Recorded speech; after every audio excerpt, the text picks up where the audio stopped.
మన వైజాగ్ సిటీకి ఒక అందమైన వైబ్ ఉంటుంది. ఆ వైబ్కి కూడా ఒక మనసు ఉంటుంది.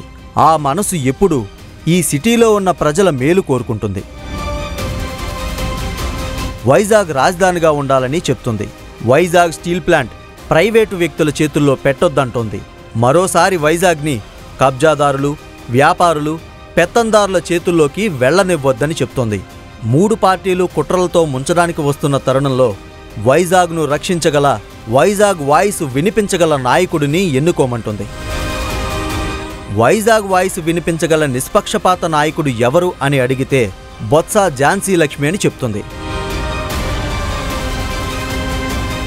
ఎందుకంటే 10 ఏళ్లుగా విభజన హామీలు అమలు చేయని బీజేపీని, అన్యాయంగా విభజించిన కాంగ్రెస్ని నిజాయితీగా ప్రశ్నించగల ఏకైక నాయకురాలు.